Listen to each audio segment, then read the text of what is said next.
Hollis. You You can. Go ahead. Okay. I was, Hollis has done a hand raise. yeah. Can you see me? Yeah, I see you with a raised hand, but I see that Hollis Taylor has already put a hand up. Okay, I don't care. Doesn't matter. So First, I'd like second, to third. honor and recognize Hollis. I don't care about the pecking order. Go ahead, Hollis. Okay. So if you click participants, by the way, Tommy, if you click participants on your computer, it will bring up a list of people, and at the bottom it says raise your hand, and that's what they're talking about. Yeah, I did.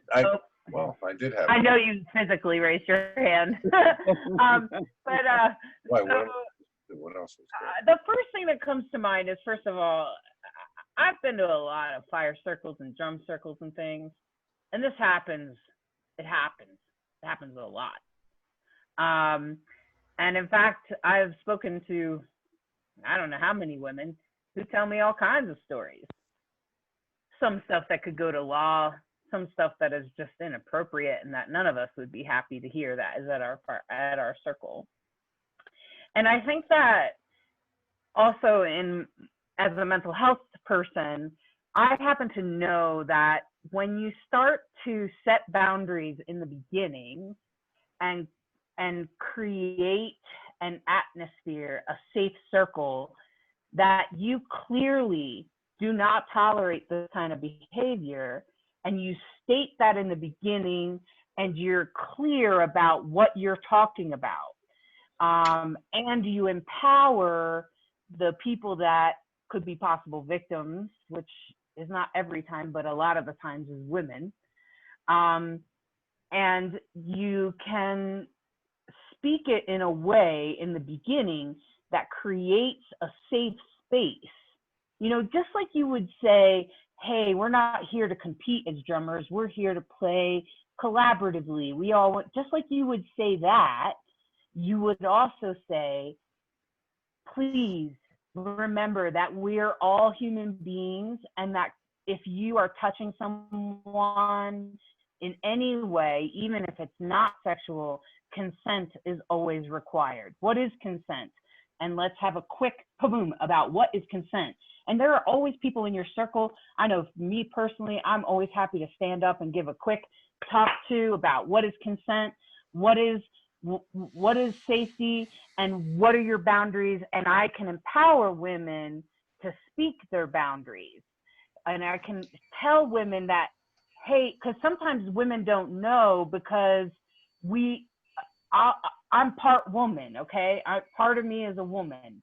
And the part of me of a woman, I know that when you've grown up in our culture, you aren't always taught your boundaries. And in fact, a lot of us were molested or raped as young children. And then as a result, when we grow up and we're adults, we don't even know where our boundaries are. We're like, boundaries, what are those? And so when a guy comes on to us, we're like, I just feel uncomfortable, and they can't always identify it. So I try to empower women by saying something like, okay, all right, everybody out there, when someone crosses your boundary, you're gonna feel uncomfortable. You're gonna notice. And just in that moment, even if you don't know why, even if you don't understand, tell them that you're uncomfortable. And could you please respect my boundary? If at some point you say your boundary and the person doesn't listen to you, I want you to come right to this person, Dave Miller or Cheryl. Please see either one of these people, and they will help you if you ever feel like your boundaries have been crossed and you're uncomfortable, even if you don't understand it. And it's really important that you say that, because there are a lot of women that are like, it's just part of our culture. It's just the way it is.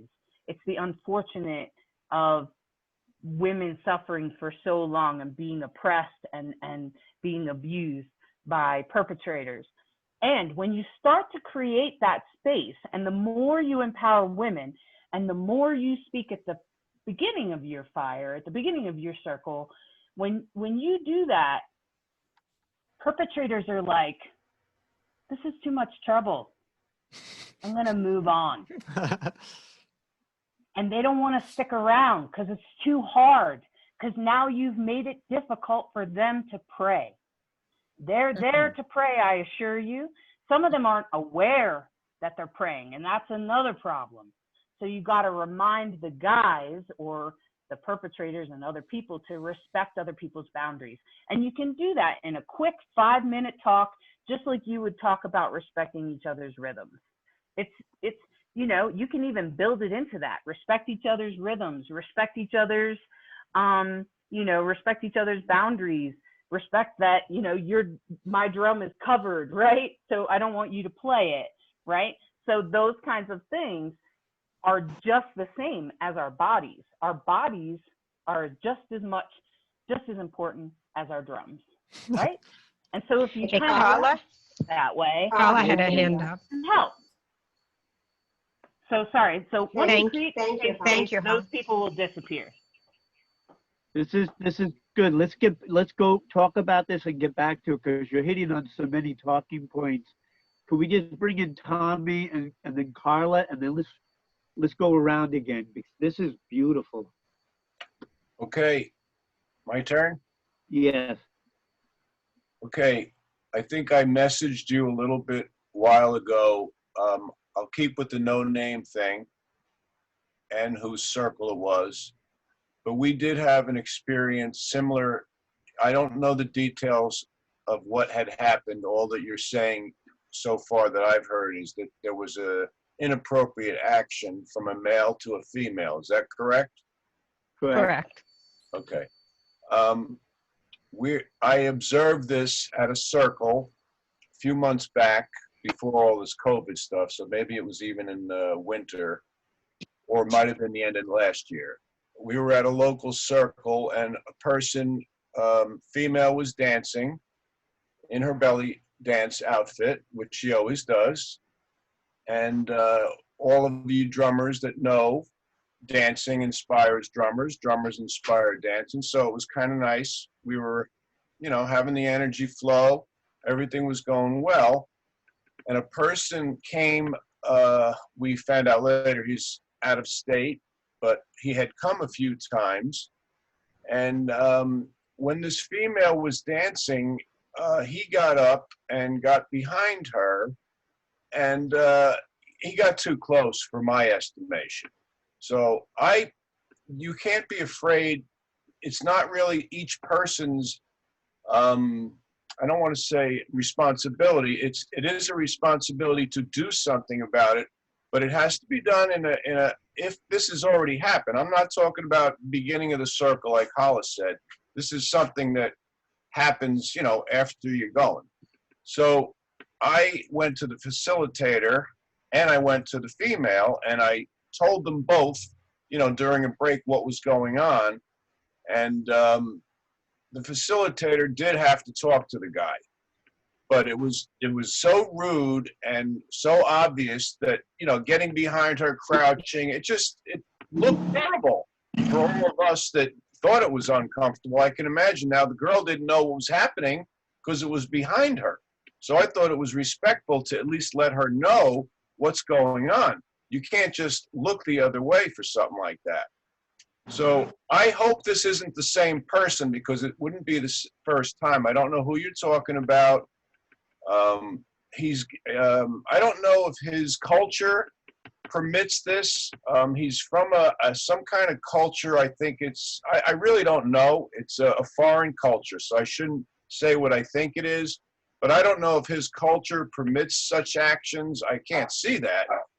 So I just hope this isn't that person, because he was told at this local circle not to do it anymore. So if someone keeps doing it after they've been told, I could definitely see bringing police in. I just don't know what he did, but it sounds pretty serious. Okay. Well, I think we don't want to support any sort of rape culture, and that has to do with the United States or any other So we can world. kind of So agree we can kind of agree to that, and that it's also part of our culture. So it's not limited to any part in the world. Carla, you wanted to? Go ahead, Carla. Hi, everybody. I'm really grateful that that we're doing this. I'm grateful that this is our follow-up too, because as facilitators, we do have a responsibility. You know, we're setting space.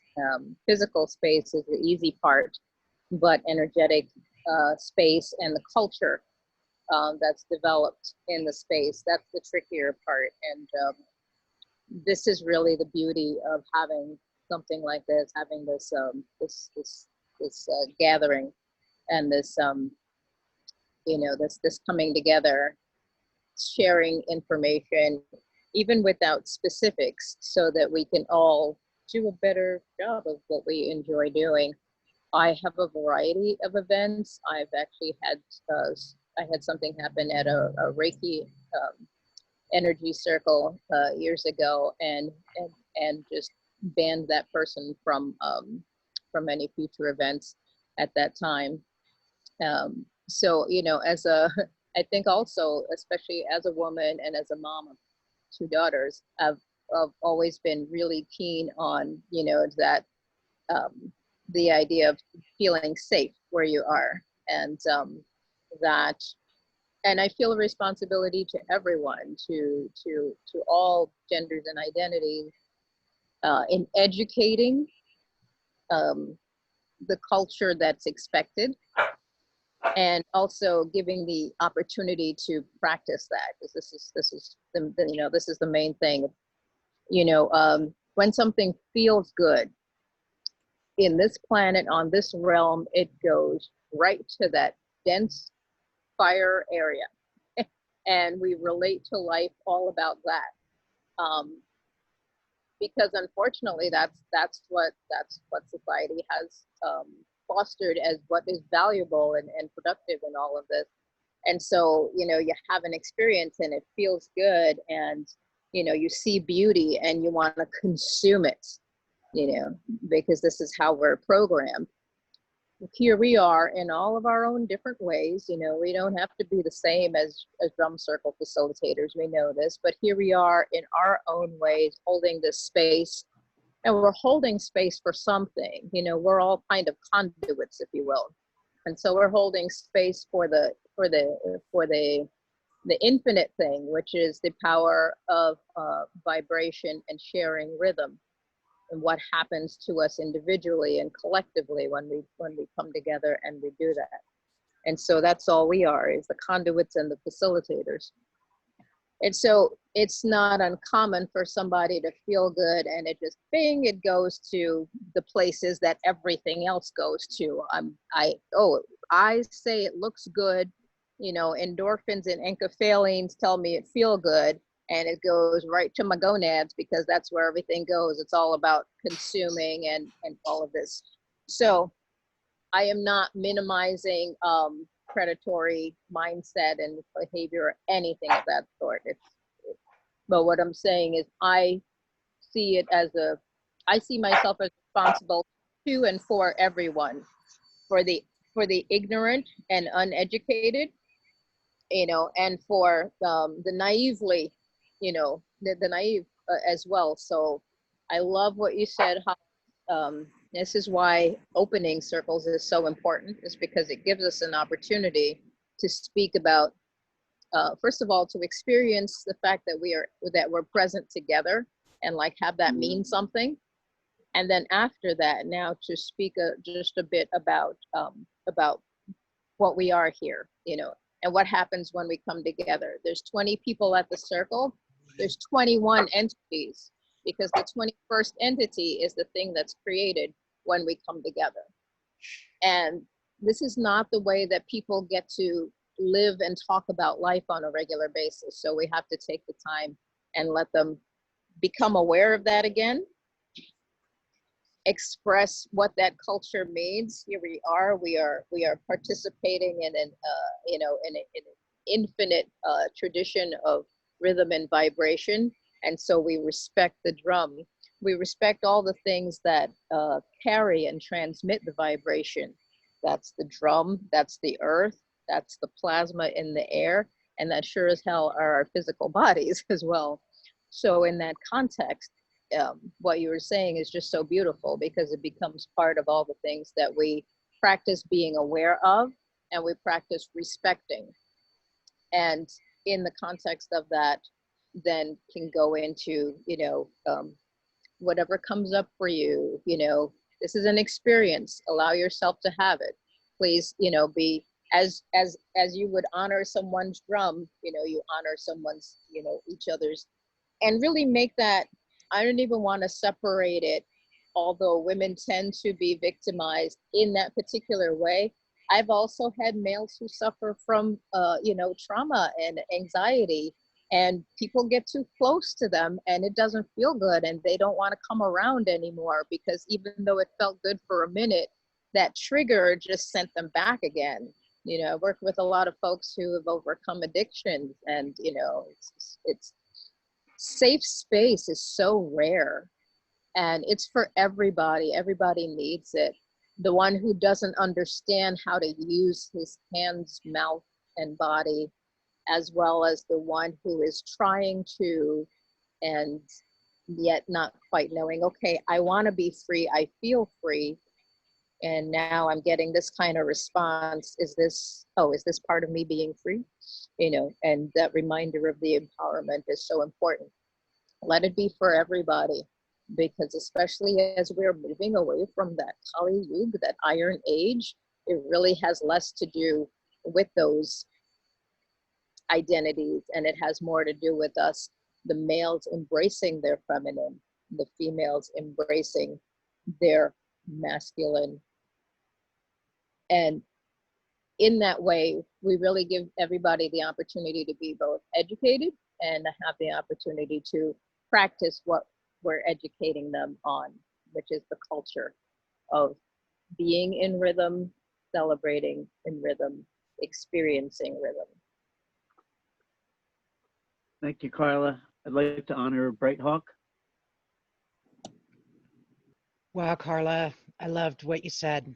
And I really appreciate Dave and Cheryl for calling us together. This is a really big conversation, and I don't think it's an easy one. And I really appreciate the space that everyone's giving it. I really hear you, Cheryl, on it would be so nice to have a universal nonverbal language about don't fucking touch me. So I was just thinking, we cover a drum with a sarong, right? What if we invited you doing personal work and you're dancing and you don't want anyone to touch you and you want to be in your own bubble?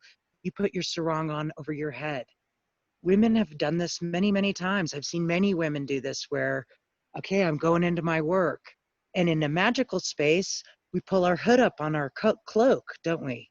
Okay, I'm in deep, man. Don't fuck with me. And it speaks to, I'm in my bubble. You may not come in.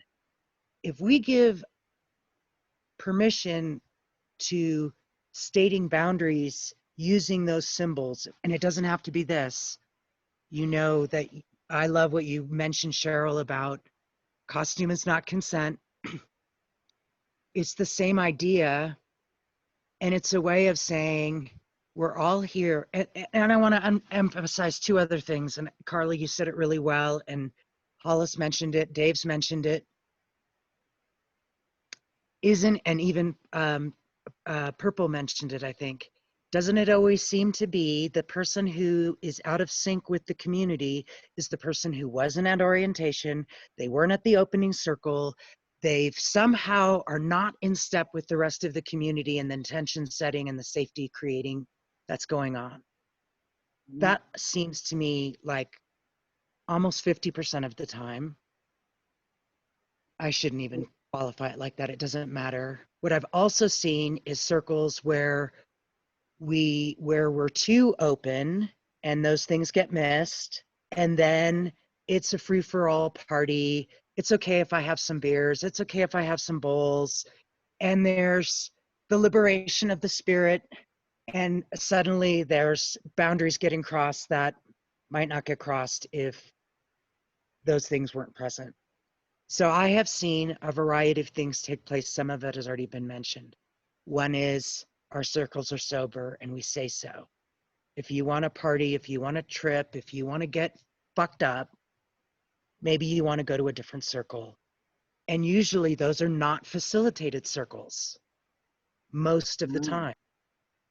It's a bring your cooler, bring your drum, and let's get down. And, maybe there's a place for that, but I don't think that's what we're talking about. So that's one. Containers and creating safe space is about containment. That means there are guidelines, considerations about how to be respectful to everyone. And again, empowering that in the ways that Carla and Hollis have mentioned is powerful. The last thing that we want to do, but we do it if we have to, which is what Tommy mentioned, calling it out when you see it, bringing it to other people's attention, being willing to speak truth, and empowering all of us to say, I'm feeling uncomfortable and I might be making up a story, so I need to check in. Are you okay with what's going on right there? Because I feel uncomfortable. And if I'm feeling uncomfortable, maybe she is or he, whatever. That's the last thing we want to have to do. The last thing I want to have to do is stop making ecstatic, joyful music and play police. Hell no, that's not what I want to do. But at the same time, if somebody has to stand up and say, I call safety on this circle, what's going on? Let's call the moment. And we have done such things. And we have had counsel with the person who needed to have counsel, where numerous people talked to them. A woman talked to them, a man talked to them. Variety of people educated that person who was completely unaware of the impact they were having. They thought they were just part of the fun. And then, of course, there's the last resort. Okay, we've talked to you, we've told you, we've explained the rules, we've explained behavior, you've violated those rules, and you are no longer welcome. End of fucking story. The circle, the community, the group, I think when we come back to the intention of we are here for the greatest good of all, if there is one that is making that impossible, you are invited to leave. And it's not a stance that I know any of us want to be in, but I also know every one of us is willing to stand up and do what's right if that's what has to happen. So I feel like if we have sort of universal language around this is our purpose, our intention, this is our desire. If we notice these things, this is what will happen. You will be warned. If you do not take this seriously, you will be asked to leave, period. And we've done this. I've seen this. It's not our favorite thing. God, it's not our favorite thing at all. But that's what happens. It's called ramifications of your actions. And if your actions are inappropriate, there are consequences. And the other thing that I would just love to echo about what Carla said is safety is about our intentions. It's about what we bring. And creating safe containers it's about making that real for people in tangible ways.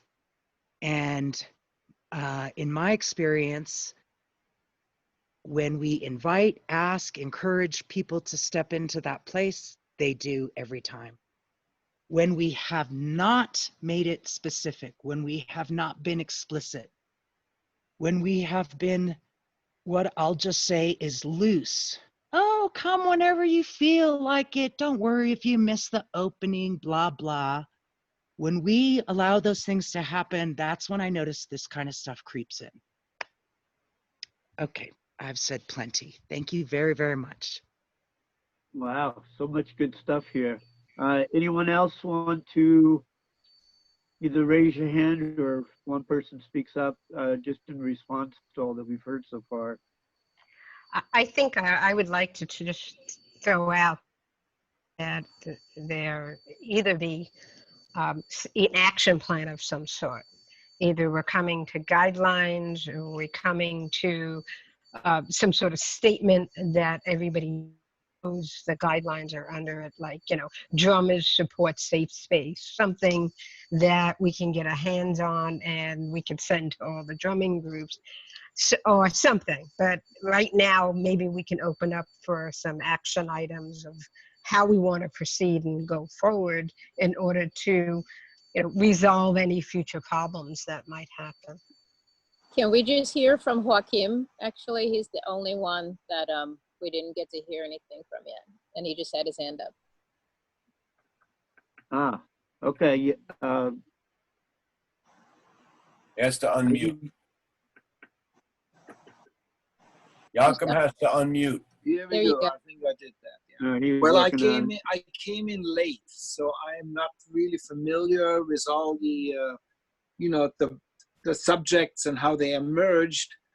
But anyway, I'm here just to listen what people have to say. Maybe if someone can give a little synopsis. I don't know if there were other people who dropped in late who can just, summarize it in a couple of items. Then maybe that would be a good way to start. Otherwise, if that's redundant, then pardon me. I just want to make a comment. Oh, okay. Tina has to say something. Tommy, You got- the thing that you had said earlier about that person, you're talking about at Phil's drum circle that time? The scenario you said about the person getting up closer to his culture, that person was Palestinian. And before he came to Phil's circle, he was very disruptive at a church activity Joachim and I went to and ended up storming out. I think it was the same Why day. you want to point? So I'm just the saying person? this particular person just has issues. Okay. We can't hear you now. Tommy, you have to unmute. All right. Tommy, unmute. All right. Did So you hear it's that? another person, Yes. But Can you hear me now? Yeah, and Yes, that we can guy hear has you. not been back since that incident that I'm aware of. I think he kind of got the message. Okay, I just wanted you to know you guys came in late. We're really not naming names or whose circles Right. these Oh, things are at. Kind of like, we're speaking of instances that are real. Doggy, get out of here. Sky, go. Sorry.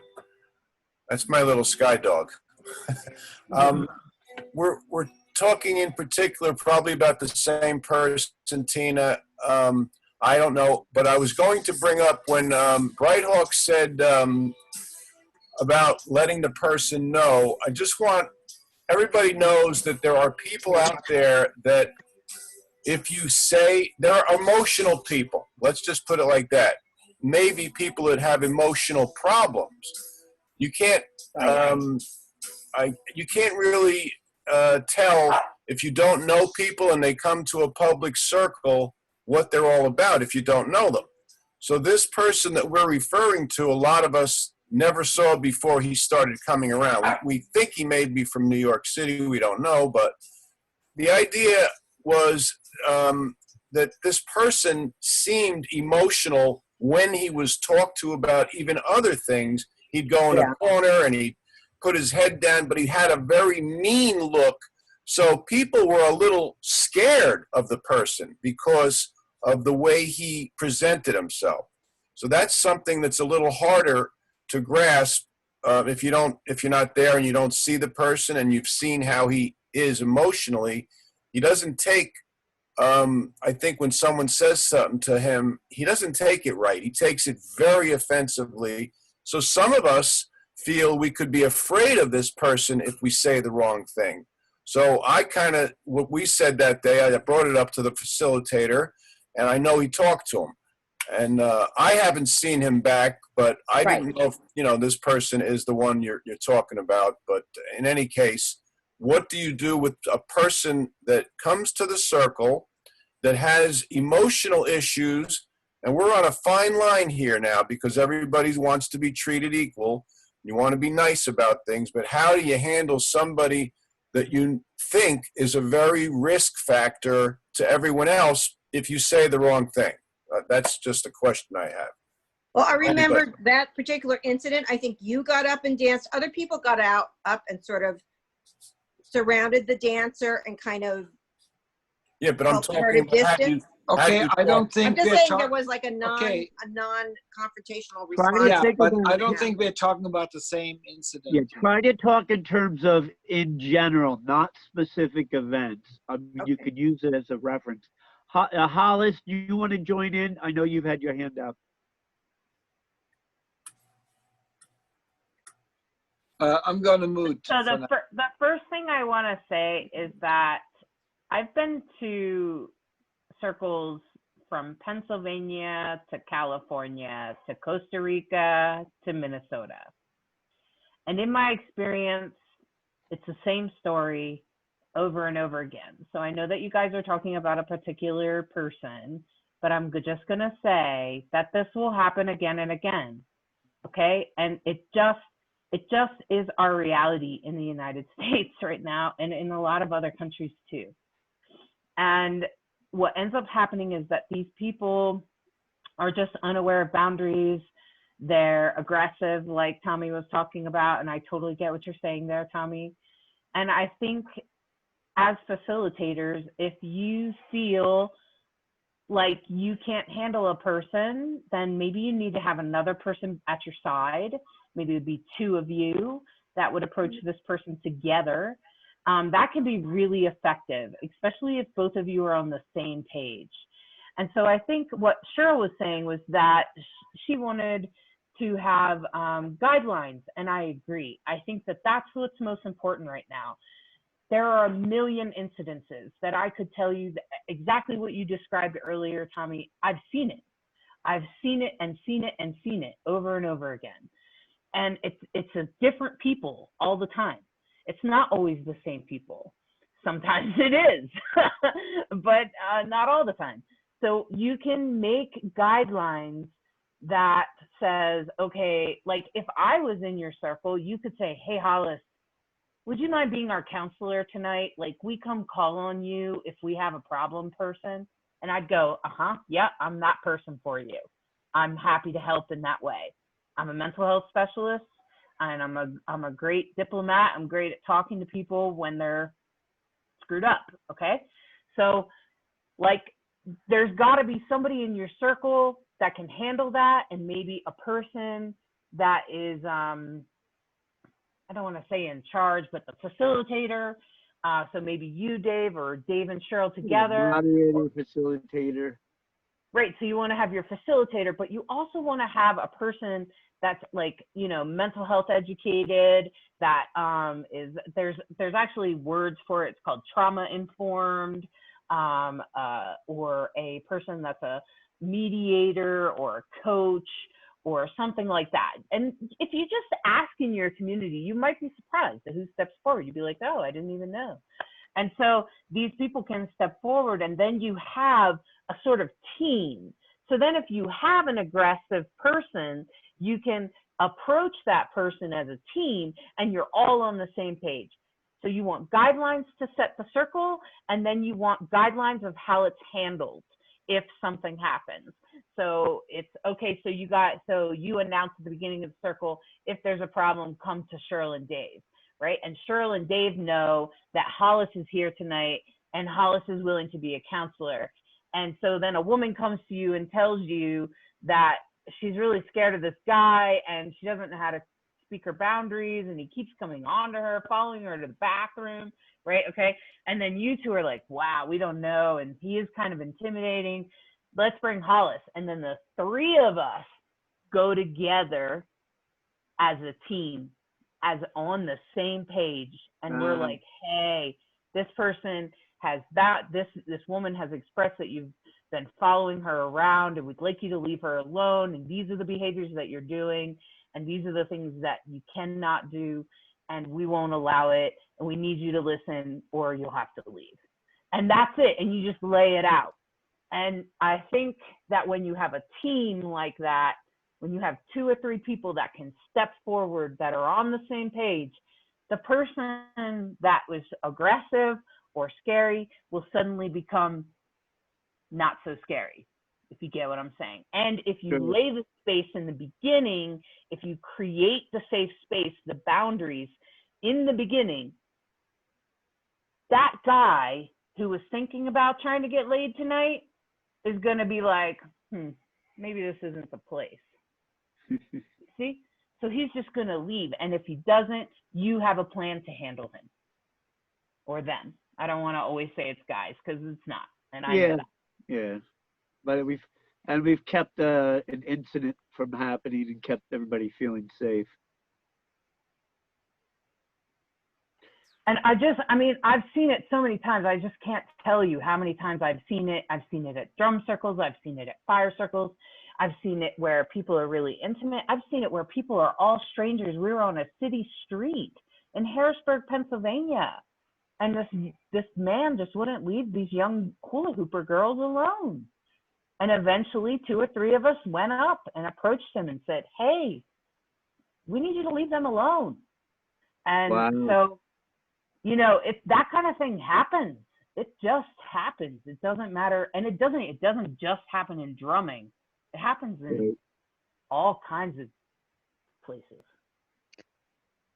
Well, and you've traveled to many different variety, because what of events. What you're saying, definitely as a festival producer, that's the kind of team I need to think about on a grander scale, because you don't just have. I have the children's activities, safe monitoring there. You've been to them. And then, yeah, the bigger events like a circle where you can have 100 people or 200 people. It's dark. People grope. So We had to ban somebody from a circle because they put fireworks into the fire. There's craziness. Carla has her hand up, but I understand you also want to speak. Carla, go ahead. Minutes. Oh, okay. Just on the heels of Hollis, yeah, the team makes a lot of sense. I stuck in the chat there, just even depending on the size, because obviously drum circles are different sizes and whatnot. But we do kind of get to have our core people. There's the core people. There's those who are frequent flyers, and then there are those who maybe come once in a while or whatnot. We get to know our peeps. And from that, is a good place to start with, the kind of people who already respect. Actually, in our first meeting a few weeks ago, I was saying for my first drum circle back after the pandemic, I was planning to just have the people I could trust the most to respect, the culture. Those are the ones who were going to be on site, and everybody else could just be online. Because I know who I can count on to not be so stuck in their own, I need to live out my values here, that I can't respect the space that Carla's trying to create, And so those are the people you would want to reach out to. And it varies, of course, but, and my role's a little bit different. Dave knows, because he's often a frequent facilitator at my drum circles. I'm the moderator, if you will. I'm not the lead drum circle, facilitator in that way. And so I've always kept that kind of neutral place.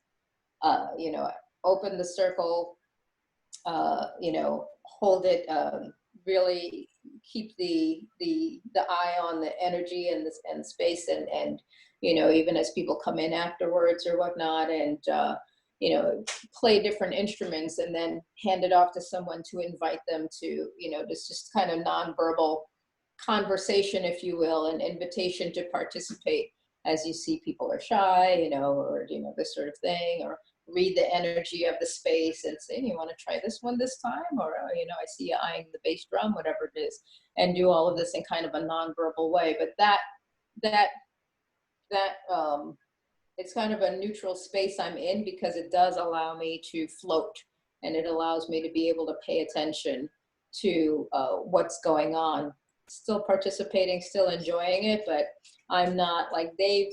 If Dave's leading, it's just impossible, you know, for him to do that, because he's lifting and holding the energy. It's like somebody's holding a building, and you know, now they got to run and go do something to let it. No, that's what you need your other peeps for. And so, Yeah.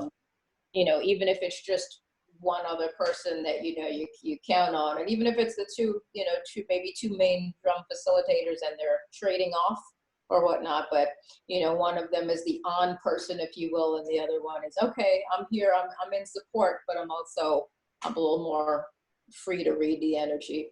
You know, it's PPI. dynamic because we might not always have the same people every time, but that concept of create some kind of team, even if it's a team of two, for your circle, so that you've got that kind of backup.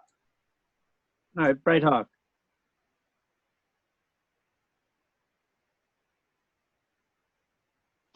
Very much along the lines of what Carla was saying, what I wanted to just underscore, and you said it pretty well, I'm just going to say it slightly differently.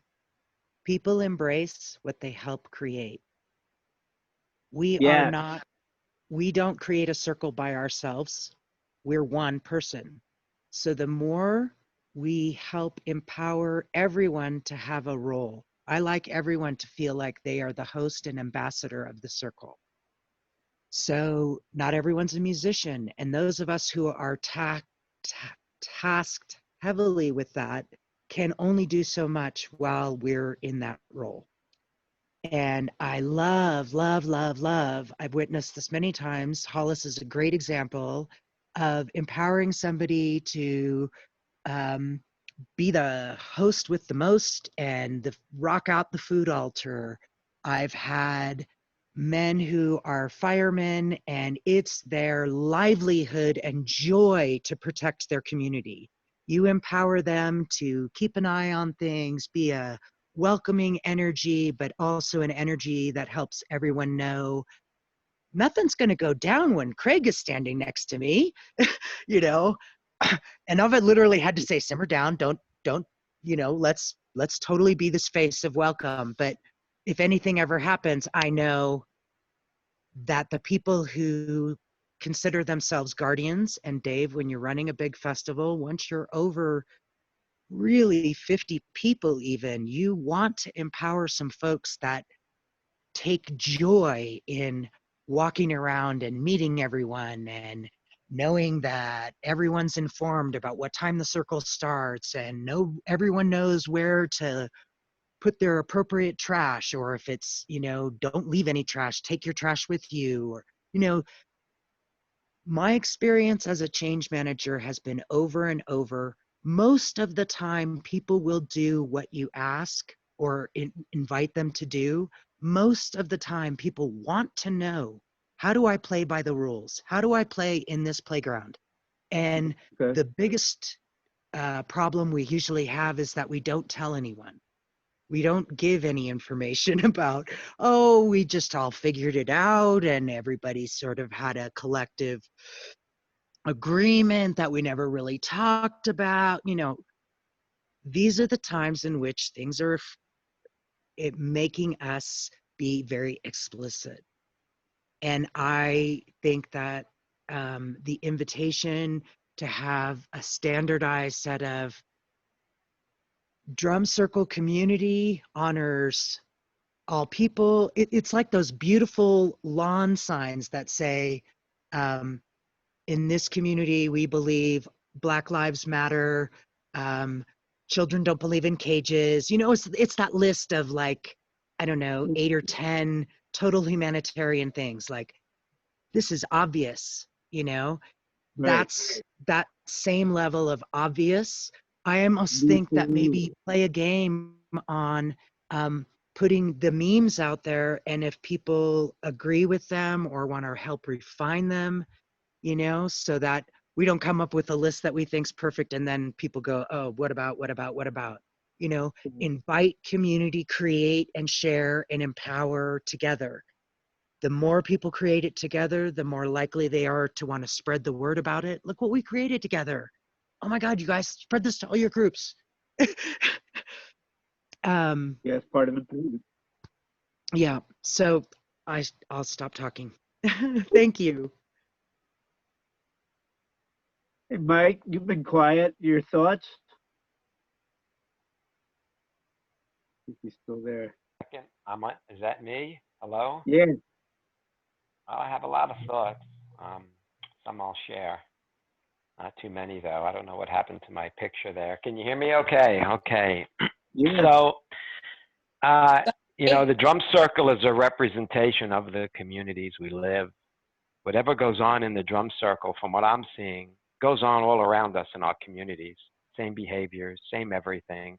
Nothing new. It happens in a discotheque. It happens at a ball game. It happens in the schoolyard. It's all the same stuff, all the same misbehaviors and good behaviors, mix of people. It's very difficult to be prepared for what's going to come next. Truly. In the Delray Beach Drum Circle, we've had anywhere from 20 to 300 people in a night, and it can just be anything, and you never know what's going to come. However, what we try to establish from the very beginning of each drum circle, without any words spoken, is a behavioral pattern by the circle itself. So if somebody in the circle is doing something that they shouldn't be doing, I stop playing. And that's worked. And when I say they shouldn't be doing, it has to be something obviously that's concerning to somebody, and the person that it's concerning to can't seem to control it, can't seem to put the person off, because, sexuality is a part of our everyday life. Dancing is provocative. It can be. It's supposed to be. Much of it is a sexual concept. And men and women have to learn to do this together in a way that's respectful and not invade a person's privacy and the boundaries that they draw. And it constantly changes. And as a man, I can tell you that you can, get different signals in different circumstances. And some of those signals you're getting right, some of them you're getting wrong. But the most important thing is to always be respectful and make sure that if something's happening in the drum circle, that you as a facilitator or as a participator feel that is not respectful and someone is in danger in some manner, you must step up right away. You can't wait.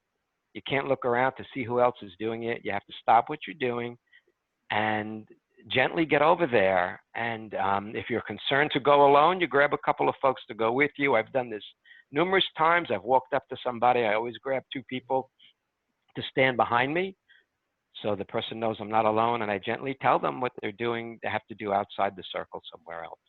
Or this person is not comfortable, and I'll even tell the dancer, come stand behind me and behind the drummers here with us for a few minutes, just to get everybody apart. It happens rarely, not often. I've had people challenge me. I've had people threaten me because of I've asked them to stand down or stop or leave, and I've had them get angry, but you just stand there, and typically you're amongst friends everywhere else, so it just goes away, and the person tends not to come back right away. And the next time they come back, they usually behave. Sure. Only once in 7 years did I have to call the police. And I did it later on in the evening, and I said, this person's a problem in the community. You need to keep an eye out for them. And that was it. I don't know if that helps. It's a constant ongoing evolution of judgment call as leaders.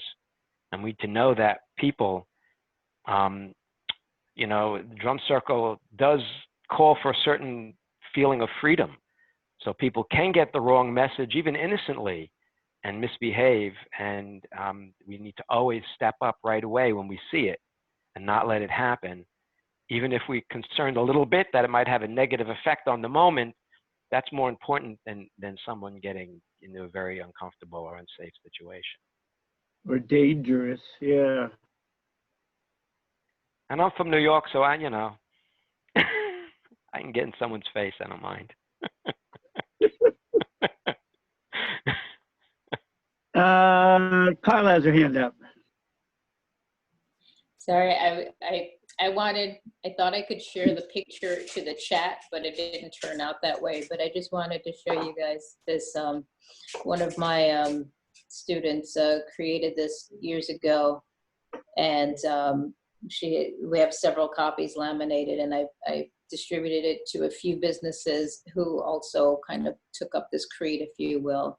So I thought it would help to share this. It's her organization is called, Created, what you call it? Creative Pieces for Peace. And this particular one was about committed places for peace. And so I found a few kindred spirit businesses who were willing to have this at their front door, and it expressed the intention, of what our intention of was the space at Garden of Healing, and also really, that commentary and conversation is welcome, accountability. So it just, as you were talking, it reminded me, oh, I've got this thing right here at my front door, so I thought I would share it and perhaps add it to the inspiration pot. Mm.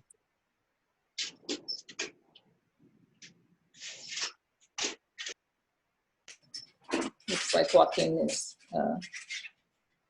waiting to speak.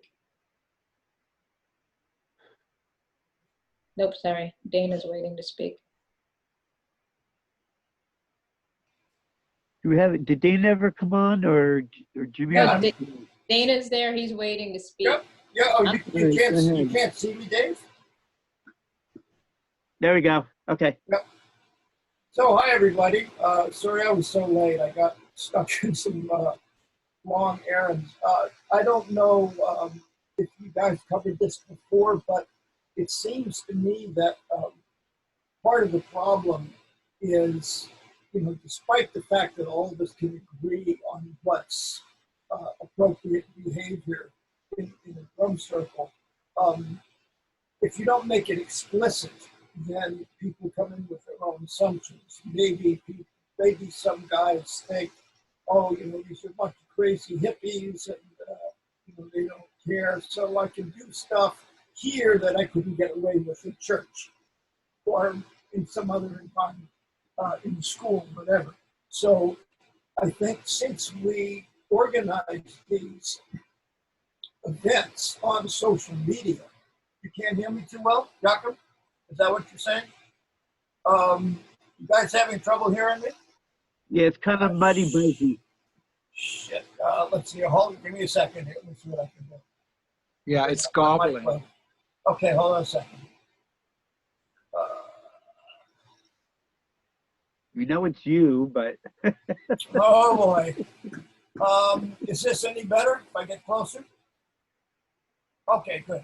So anyway, saying that I think it's important to give clarity to people when they walk into the space about what's expected of them and, by extension, what we expect of each other. So since we organize these things on social media, that's the perfect opportunity. Now, with the COVID-19 thing, I mean, we've got to deal with the social distancing and all that. And Tommy and I, with the help of some of you other guys, put together guidelines for that.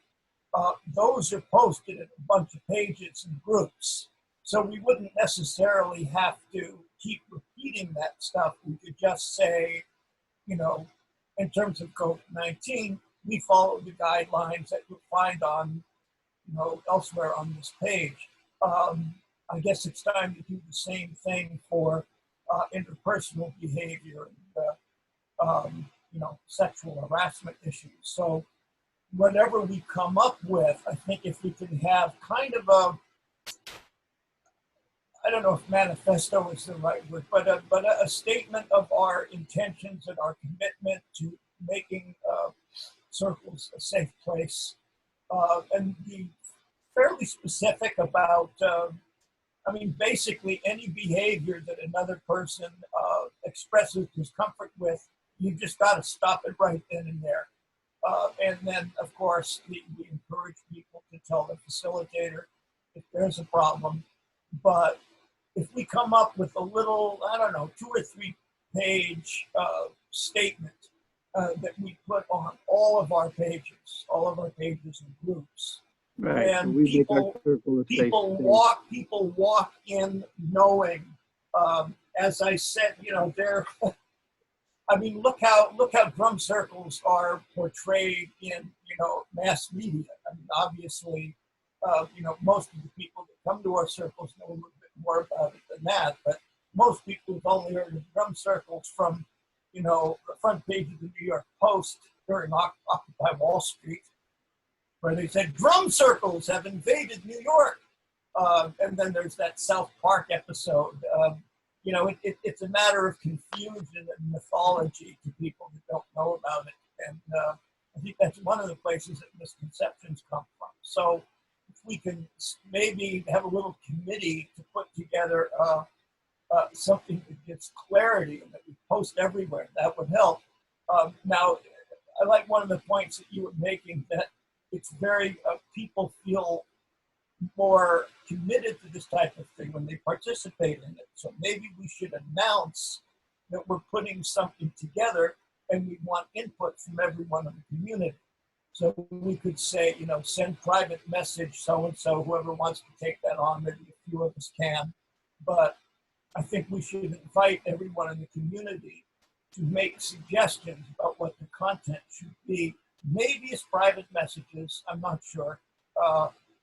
Reason I'm thinking private messages is better because it's so easy for a public conversation to turn into, you know, this three-ring circus where everybody's criticizing everybody else's comments. A couple of us. Dana? Yeah, I'm done. Go ahead. Hi, Dana. It's me, Casey. I apologize. I missed most of your meeting, but I'm not exactly sure what the topic of conversation is. I understand that there was an individual that was explicit and you're trying to address that issue. And I understand that makes sense to put together something in guidelines.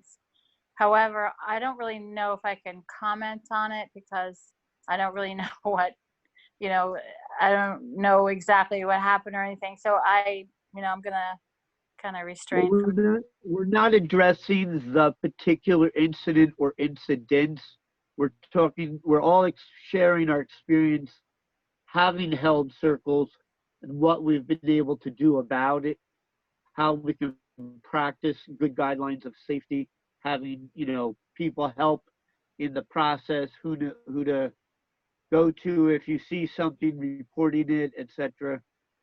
So it's a general topic, but it covers more than just a drum circle, fire circles, festivals, those who facilitate and produce events.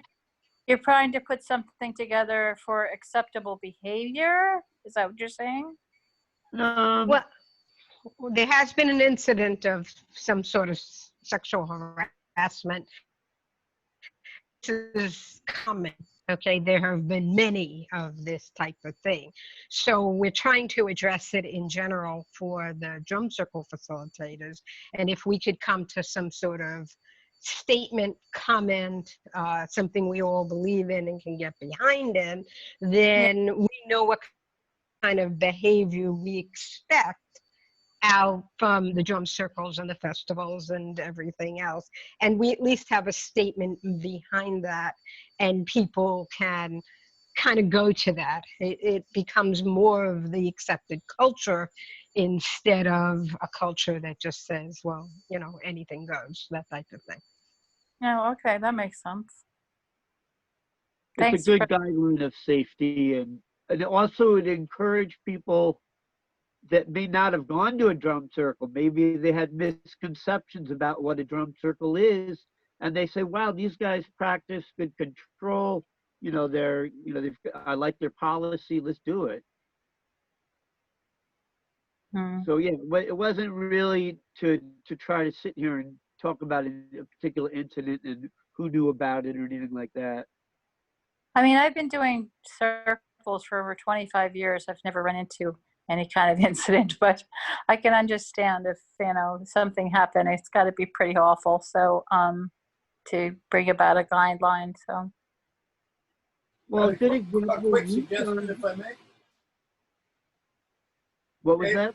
Yeah, I just had a quick thought.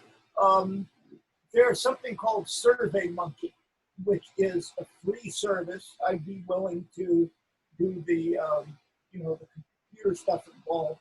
The idea of SurveyMonkey is that we could put out, if you guys think this is a good idea, we could put out a survey saying there have been recent problems and incidences, we're concerned about it. How do you feel about it? So as a first step in you know, getting a sense of what other people in the community are feeling, we could put together like a 10 or 12 question survey. Have you experienced these problems? Do you feel safe in a circle? Would you like to see, you know, something more explicit so that you could feel safer? That kind of thing. I think SurveyMonkey is a fairly simple thing to implement. As I say, it's free. We could put this on a bunch of pages and, you know, kind of take the temperature of the larger community, see if they feel this is helpful, and see if they have any particular suggestions about what kind of guidelines they think would be useful. I think another application of this, because right now the general question is, what is safe to do and where is it safe to go? So as we're reestablishing circles, because there haven't been any, this is a good time to have this idea brought by. People know that we're for consistency, we're for safety. You know, we're sorry, but we're not lending out our drums at this time. It's not safe. You know, and it can sometimes change. You know, there may be something that would shift, resulting in the way the world has changed. As you were speaking, the new normal was behind you. So it's kind of, yes, exactly what you were saying. The new normal, you know, it's a perfect time to enact that. Jim, now that you've heard from other circles, have you had any particular situations you had to work with?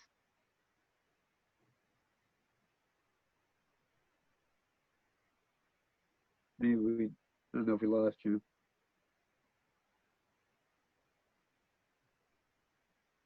Anybody else have thoughts at this point? We've certainly gotten a lot of stuff, and because this was recorded, we'll be able to go over for notes.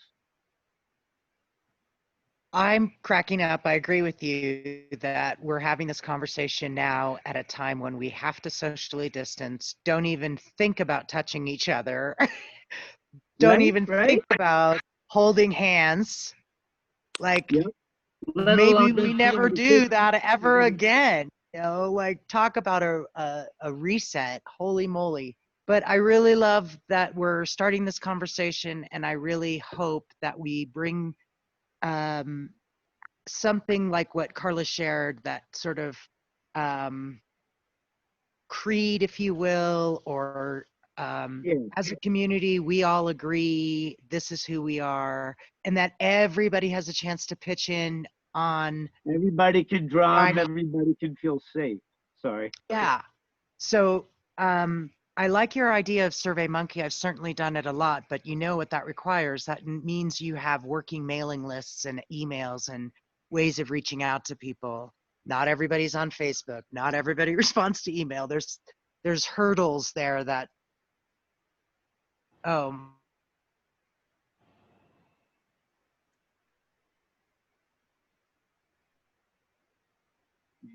Cut out. It's manageable, though. I mean, it's Her phone died. maybe. Her phone died. So Okay. her phone died. And, Oh, I got and it. I'm going to invite her to sit, you know, she's my spouse. So I'm going to invite her to sit right here with me and finish saying what you were saying. Do you want to finish what you were saying, Bright Hawk? So you come right here.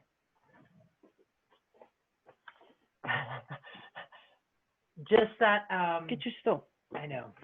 Right. She's our drum stools right there. This is her marimba. Okay. So,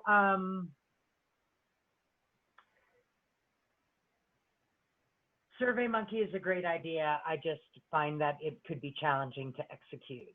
And there's such a cross section of communities, even on this call. I'm not sure what to suggest on how to accomplish that. But, you know, if you wanted to do it in your community with your mailing list and your group, that's a start, you know? And so that's it. My, Like you said, once you start talking about it, it stops. So once you start talking about it, once it's out in the air and you start making it clear that you're not going to tolerate that, these guys, these people, the perpetrators will just, poof, they just poof away. It's like magic. I would suggest that we use that Facebook chat that we're all on, that we just created, and start a draft of a document, you know, and Dave and I can just start the draft, and then everybody can come in and say, change this, change that.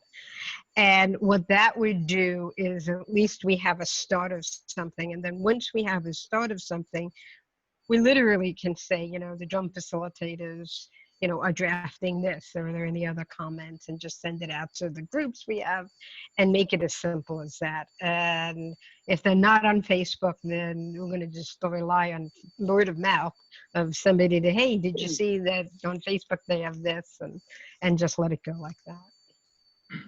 Is any Google Documents is an ideal platform to do a draft because it can be published to anyone and everyone that we want to allow to see it, and they can make suggestions right in the document. That's the way Tommy, oh, you're still there, Tommy. So when Tommy and I put together our thoughts about the whole COVID thing, that's Google Documents. If you guys have seen that, the convenient thing about it is it can be changed instantly. You know, if the rules on COVID-19 change tomorrow, Tommy and I would go in there, edit it, and everyone from now on would automatically see the new version.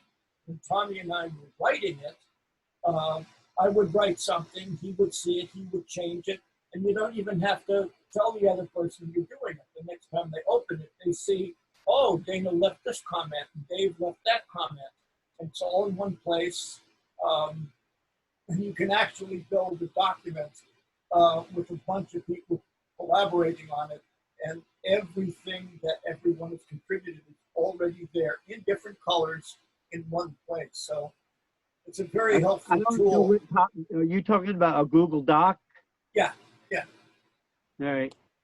So you can give everyone the ability to edit or simply to comment. If one or two of us are going to end up being the editors, like we're sort of moderating the document, anybody else chimes in.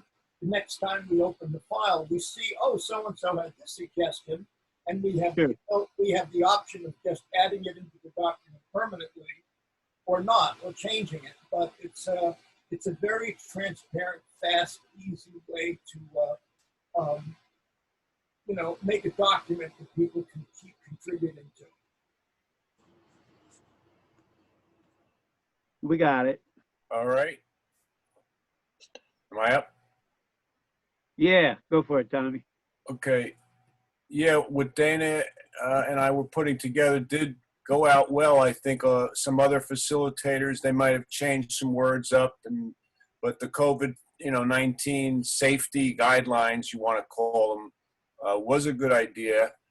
And the way I put it out was I was sending information before my circle. I changed a few of the words, but I sent it out privately to people that I invite. Now, there's a big difference now between public drum circles and private. So I think that needs to be discussed a little bit more. When you're having a private circle that you only want a certain group of people to come to, you would not put it on Facebook as a public event. It would be private. Or you would send the private messages. In the case where you're having a public circle, even if we put these guidelines or whatever you want to call them, outline out about our concerns, you're going to have stragglers, people that are walking by that just want to join in. You don't know if they're musicians, perverts, or what they are, but they're going to come in. So what you're saying to lay out some of that is great for the people that can read it accept it and come. But there are going to be instances where there's going to be walk-ups, and you don't know who they are if you're having a public circle. So that part where you guys were talking about teaming up and Yes. saying things is important. We kind of called it DrumFacilitors because we thought it was a nice way of just communicating to people. But I think it's something that I have not experienced any of that, what we're talking about, just like Casey said.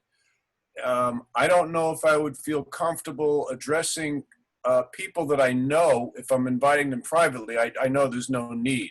So it's more of a public circle, I think, that you don't know who's coming, that this kind of action has to be talked about.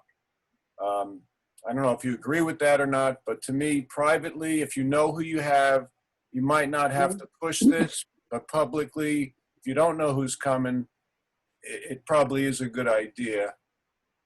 I just want to bring up one instance. I think it was Brighthawk that mentioned it earlier, or Hollis, I'm not sure. Long time ago, I went to Spirit Fire. It's been many years. It was probably 2007 or 8. And I myself was doing something that people didn't like.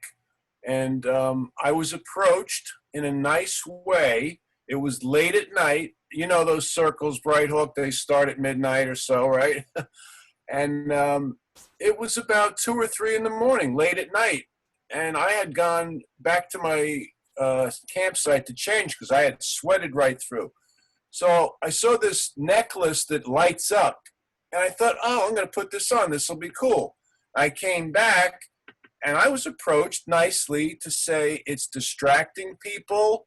Could you please shut that off? And at first I didn't get it, but then a couple of people talked to me and I got it. And I took it and shut it off. I didn't know I was bothering other people, but it was done in a nice way. People came up to me and said, hey, that's not cool. Or, can you shut that off? It's distracting people. Some people, don't want to see that. And, when I put it on, I thought it was just some fun thing. But I realized that what's fun for me might not be fun for everybody else. So the best thing to do is cooperate. That's what community is. So I learned from that. And that's what what we do, no matter how much we know, we can still learn, and we have to be open to the learning. Thank you. Good, Tommy. Okay, Hollis.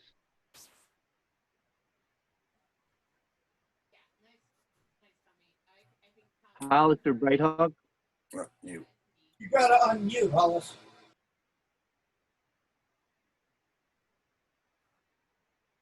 Yeah, I can only see through my phone.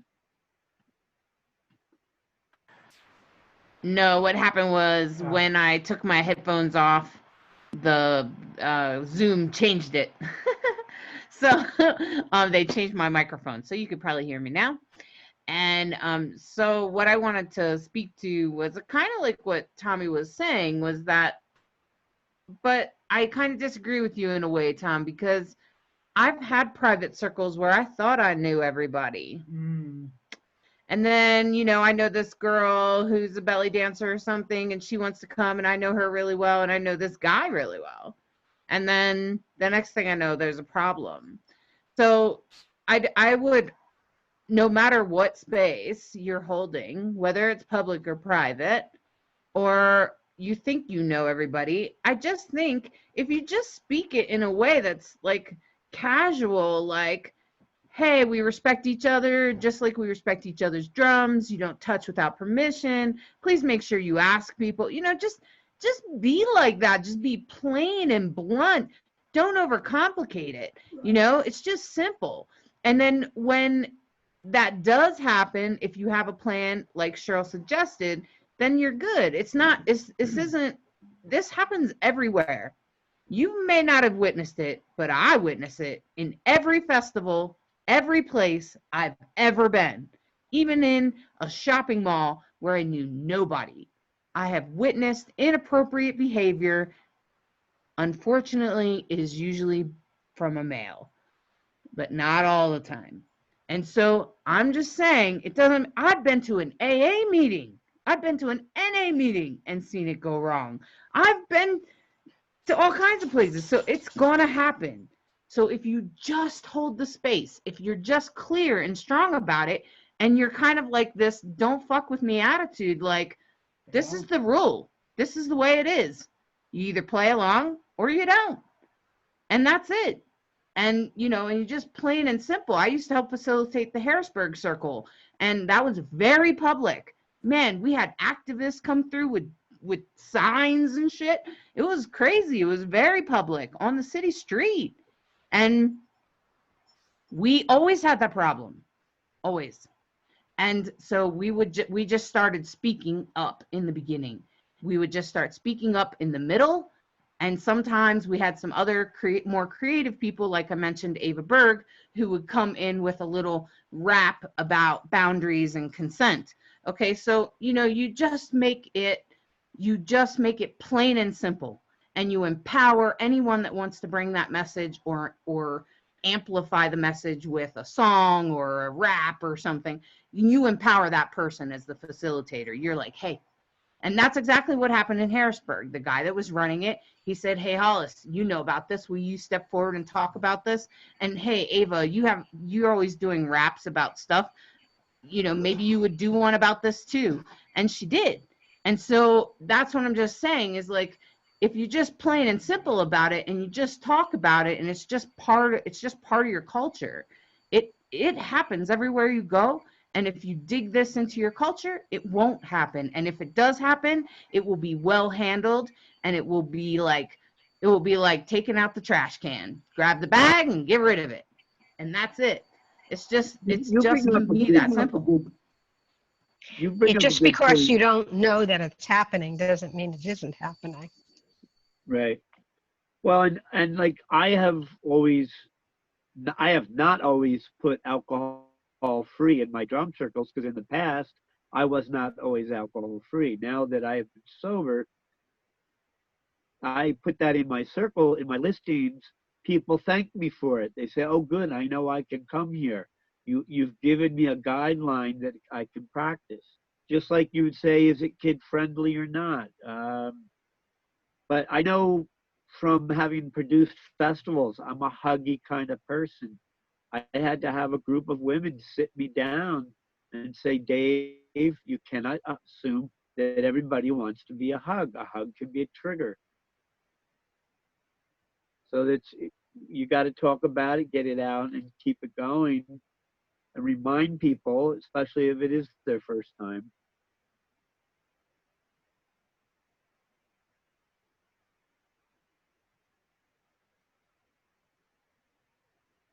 Okay, so what have we come to some marching orders? Are we going to put together a statement, a slogan? I like, rhythm happens in safe space myself, but and then rhythm happens in safe space.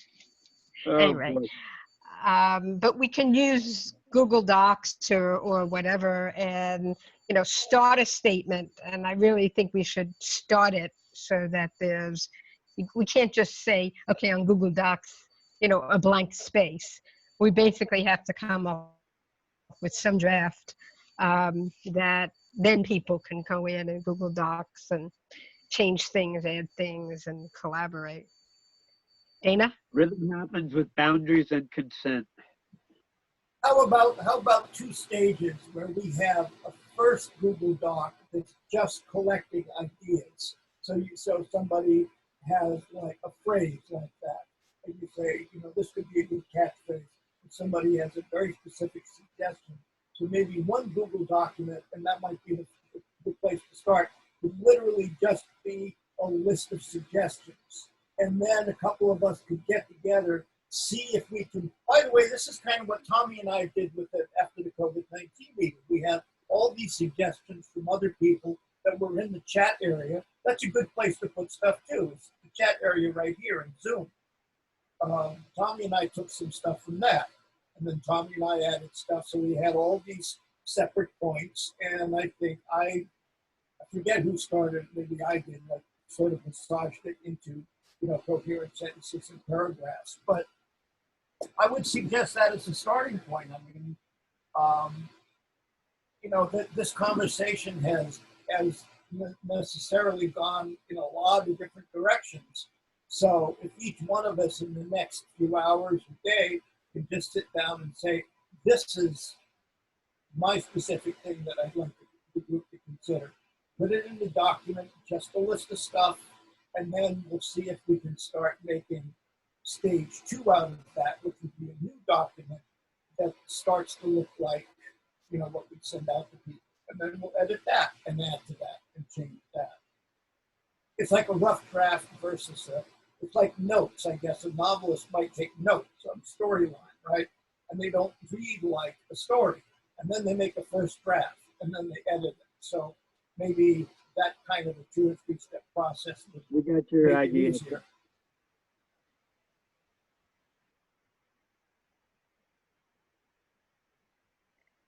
Carla, any last words?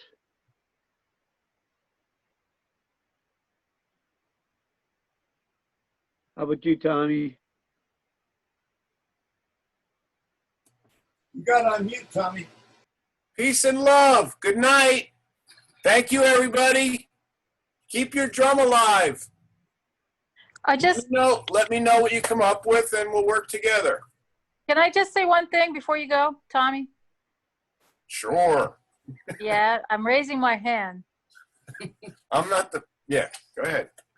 So, as much as I understand these guidelines need to be put forth and put in place and everything else, I don't know. I mean, I never ran across that situation, so I can't really comment. And I understand that Cheryl and Dave have, and that's unfortunate.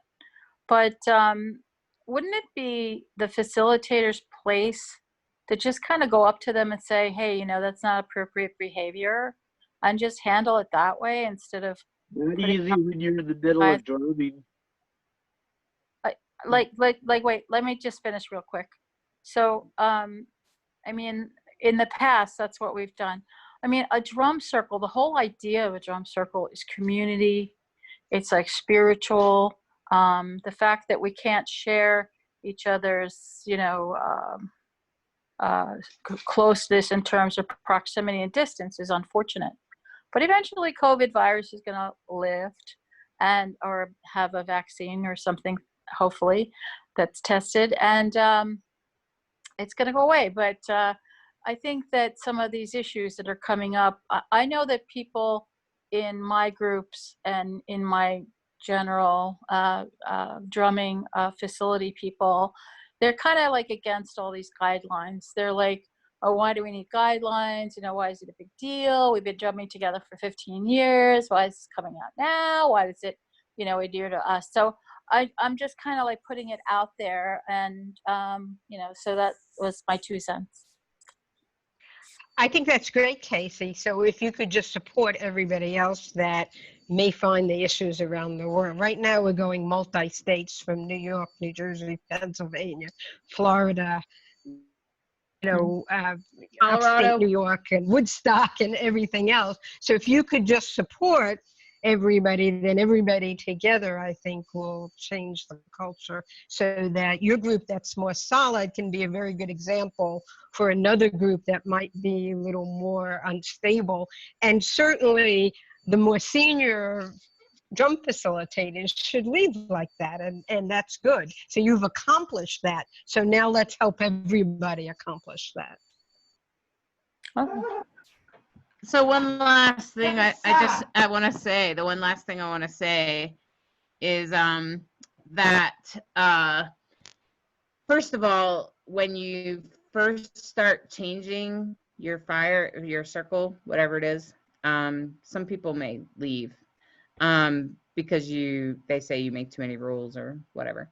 And I found that most of the time, if you just kind of wait that little dull out, the group will grow to twice its size, because the people that weren't okay with the guidelines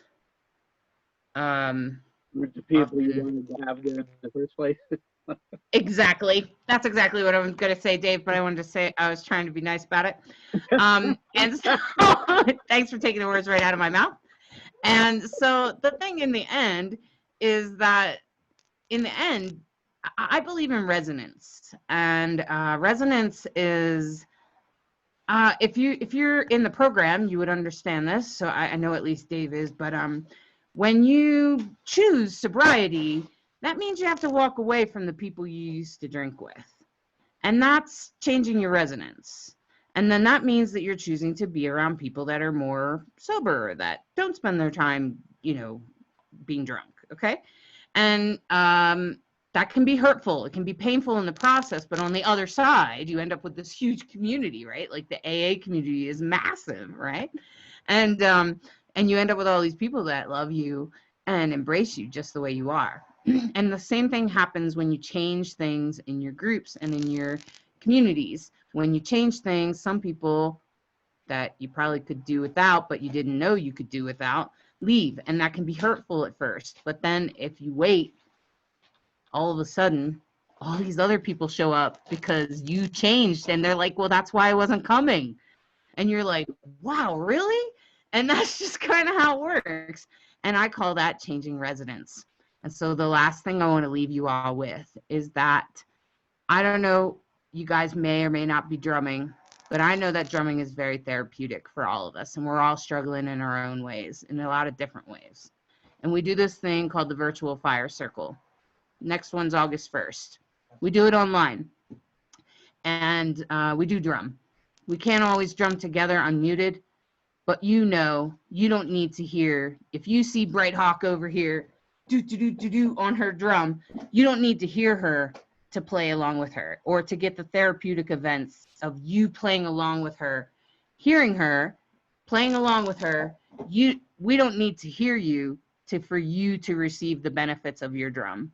So I just want to say that, and all drummers and anyone else, dancers and everything else, are welcome to come. Okay? So I just wanted to offer that. It's, we're just doing it this way for now until we can all get back together again, because isn't it nice to look around the room and see a bunch of familiar faces and see people you love and see people that care about you and know that some people get you, and be able to share your drum.